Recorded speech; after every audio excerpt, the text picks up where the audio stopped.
एक तरफ खेसारी लाल यादव प्रमोद प्रेमी यादव के बीच में विवाद छिड़ा हुआ है एक मुर्गा को लेकर, दूसरी तरफ खेसारी लाल यादव की टैटू गर्ल खेसारी लाल यादव को सपोर्ट करने की बजाय प्रमोद प्रेमी यादव के गाने को प्रमोशन कर रही है। और सिर्फ इतना ही नहीं, पवन सिंह के भाई का जो 2-3 विवादित गाना खेसारी लाल यादव के ऊपर आया है, खास करके उन्हीं सब गाने का प्रमोशन किया जा रहा है। खैर आज की वीडियो में देखेंगे, उससे पहले चैनल को सब्सक्राइब कर लीजिएगा, ऐसा ही अपडेट मिलेगा सबसे पहले।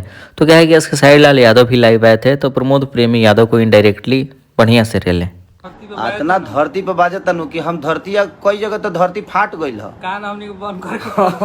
कई जगह तो हम देखनी दरार पड़ रहा गाना के धमक से। इस लाइव का लॉजिक ऐसा है, प्रमोद यादव ने कहा था कि मेरा ही गाना बज रहा है, खेसारी लाल यादव ने रिएक्ट करते हुए कहा कि धरती फट रहा है। दूसरी एक छोटी सी विवाद चल रही है पवन सिंह के छोटे भाई ऋतिक सिंह और खेसारी लाल यादव के बीच में। ऋतिक सिंह के ऊपर इल्जाम है कि 2-3 गानों में खेसारी लाल यादव को टारगेट करने का, लेकिन इन सभी से सौम्या का क्या फायदा, रील्स बना रही है।